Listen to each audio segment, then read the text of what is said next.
What is going on, guys? Panther here, your coach of the Carolina Clefables, and we are back with our LBC semifinals match against KyleAye and his Miami Donphans. So, it's been a little bit since I've been able to upload, so I kind of warned you in the last video that some of the leagues were breaking for a little bit before playoffs. So let's rewind. In LBC for week 8, I ended up receiving a forfeit win. So that gave me a 7-1 record and the first seed. So we got a bye for round 1.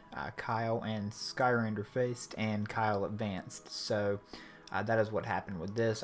I'll talk about BBL a little bit at the end of this battle video, just to give you a quick update on that, since it's been a little while, and it will be probably another week or so before you guys see an upload for that. But yeah, so we're in the semifinals. On this side of the bracket, it's me and Kyle. On the other side, it is Aaron and Jolt. So some really cool matchups here. Me and Kyle didn't get the opportunity to play during the season, and he's got a really good team. He's got the Megaladios, Clefable, Lycanroc, Mamoswine, Registeel, and Scrafty that he's chosen to bring. On his bench is a Smeargle, Toxapex, Entei, Decidueye, and like Jellicent or something like that. I think it's Jellicent, but I could be wrong. But yeah, so he had a couple of different options of what he could bring here in this battle. Knew the Clefable would probably come as a response to Mega Gallade. Between that and Megaladios, they kind of together does well. Really thought that the Mamoswine and the Lycanroc Dusk would both come as well. Especially Lycanroc Dusk, because it has a pretty good offensive matchup against my team. It can just really kind of run through me if I'm not prepared. And it's a really good response to Scolipede, which Scolipede on my side of the field is really a really great win con here. I have SD Scolipede with Groundium, 2 attacks for his Toxapex. So yeah, just looking at his team that he brought going into this, I'm thinking team preview that the Latios is probably some type of Calm Mind variant. The Clefable is most likely unaware to deal with all my setup mons.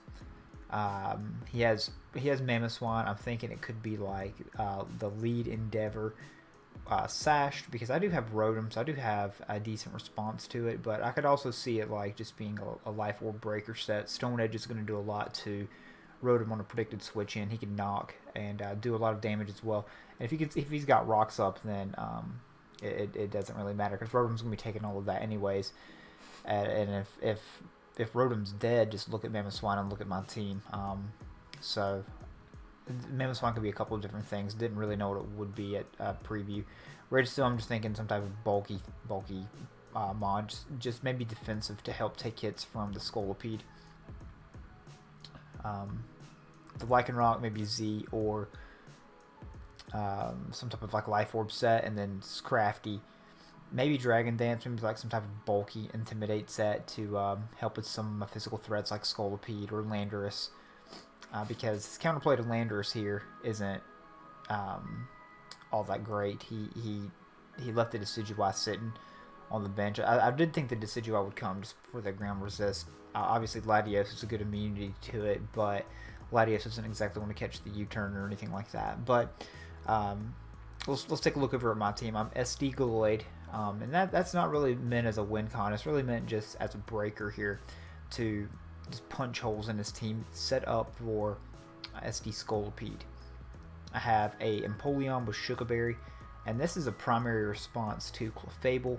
It's like a Calm Mind Clefable, Calm Mind Latios. I do have Roar on it. I do have Aqua Jet just to catch some of the mons like Entei or the Mamoswine off board, even the Lycanroc.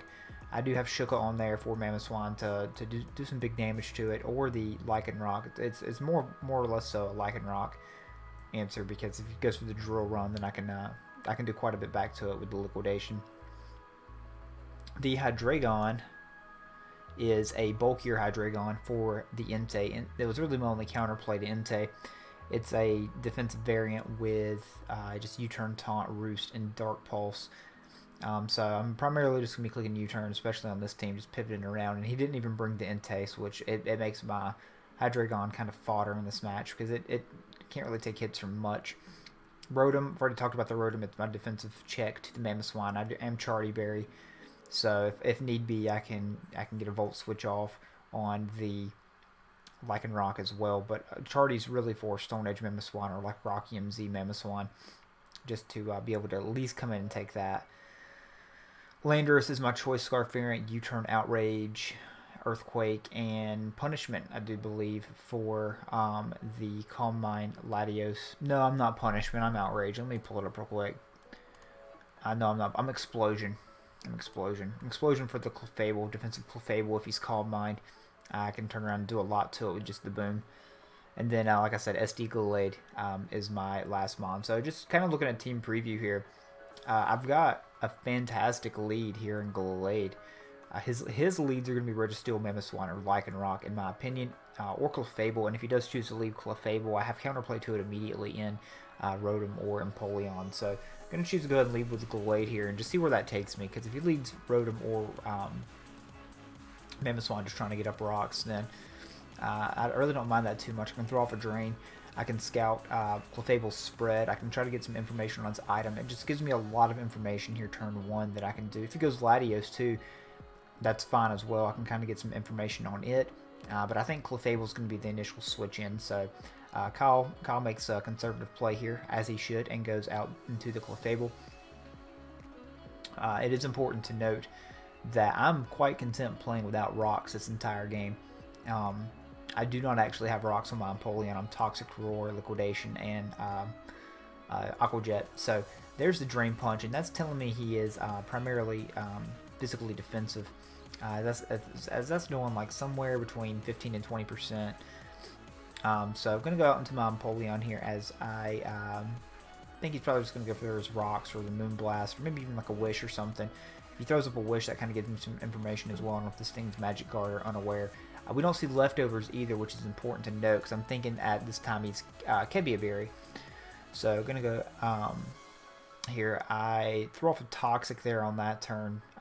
Toxicking the Clef, especially if he's Unaware, would have been really good for me. Or if he went to this thing like I was actually predicting, I was going to be able to get the Toxic off on it, but I don't have any reason to make a different play here. This is my designated counter for this. He's going to Calm Mind here, as I do throw off a Toxic and Connect here on this turn.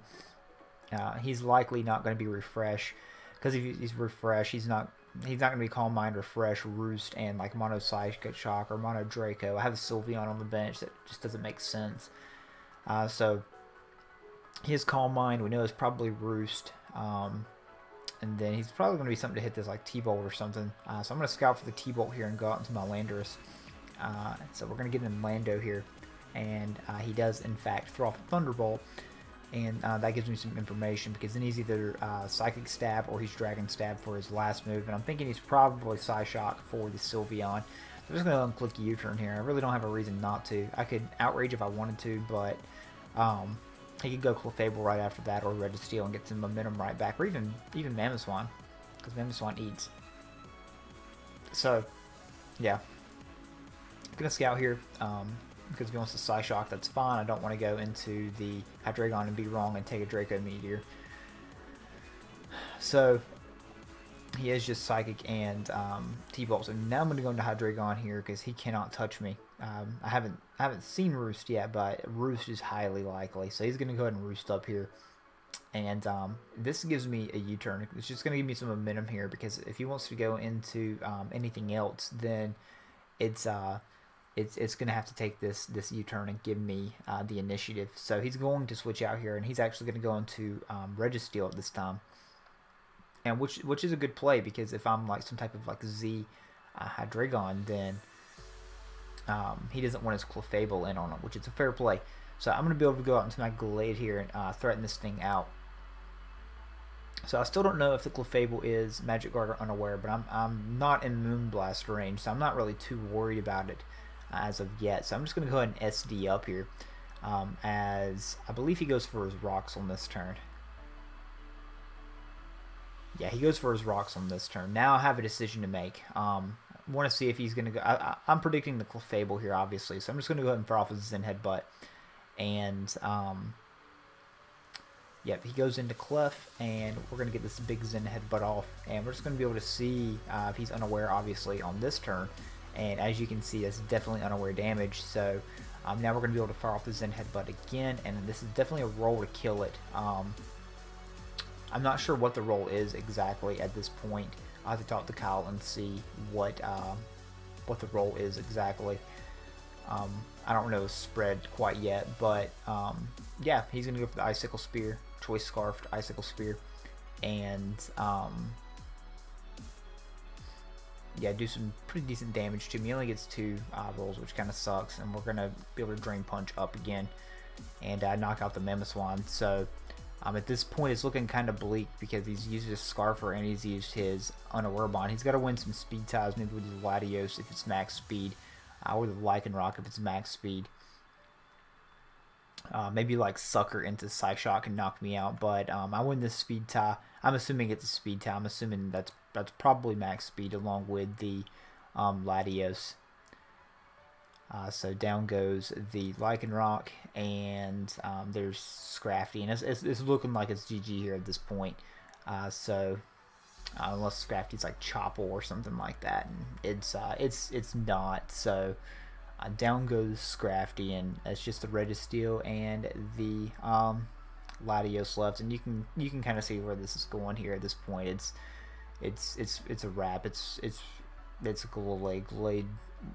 KyleAye. We got our roll. We got the speed tie on the Lycanroc, so it's a bit unfortunate that the game, kind of went down like that already. So let's take a little bit of a look into it here, because I can't slow this thing down. As we finish removing these mons off of here. Alright, so let me pull up these spreads real quick, and we can kind of talk about it a little bit and just talk through the game. Now, my intention was not that KyleAye was going to just outright sweep. Like I was talking about, I wanted to break for Scolipede. Scolipede was my real win condition, especially if I could get my Sword Stamps off. It was going to be a threat at any point in the game, especially if Lycanroc was gone. So, let's see, where is the Clefable? Alright, yep, here it is, So, I am 204 attack. He is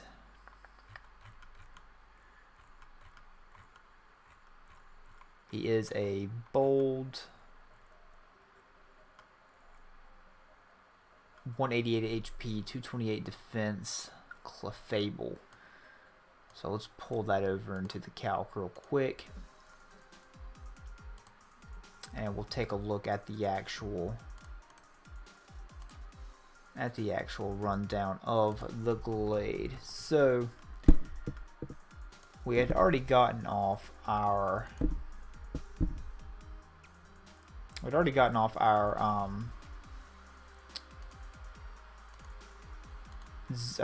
Drain Punch damage a little bit earlier in the battle, so we are at +2. There is no leftovers, and he has 188 HP and 228 bold defense. So Drain Punch is doing 17 to 20%, so anywhere from 33 to 39 damage there on that one. So let's go on the low end of that and say we did 33 damage on 194 HP. So let's just say it was at 161, so that would have been 82%. So if I low rolled the Drain Punch, then it was a 23% chance to 2-hit KO. If let's take another 6 HP away from that. If I max rolled the Drain Punch, then it was a 61% chance to 2-hit KO. So it just depends on that first roll, but it was still in his favor to live that either way, unless I max rolled the first one. If I max rolled the first one, then yeah, it was not. But let's just say I mid rolled it. Let's just say it was a 158 HP. Then it's a 40% chance to live the Zen. So I have to see what HP number he was actually at on his side of the battle to figure out the exact roll. But it's somewhere around a mid roll, guaranteed there. Now, Moonblast didn't kill me back. His play was probably to Moonlight there, and I probably would have just Zen headbutted a couple more times, either trying to get the flinch or the just trying to burn Moonlights there at that point.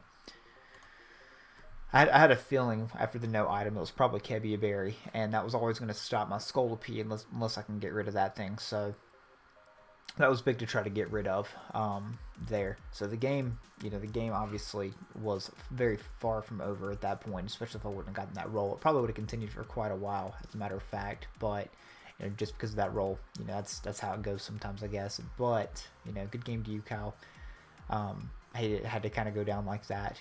But just to give an update, don't want to spoil the winner of the Aaron and Jolt battle. Be sure to go check that out on their channels, of course. So I'm not really revealing anything there, but we do know who we play here at this point. So we will be playing next weekend. So this battle video should probably be up in around 2 weeks or so. So just keep an eye on it. Or the finals battle video should be up in about 2 weeks or so. Just be sure to keep an eye on it, of course. And just a quick update on BBL also.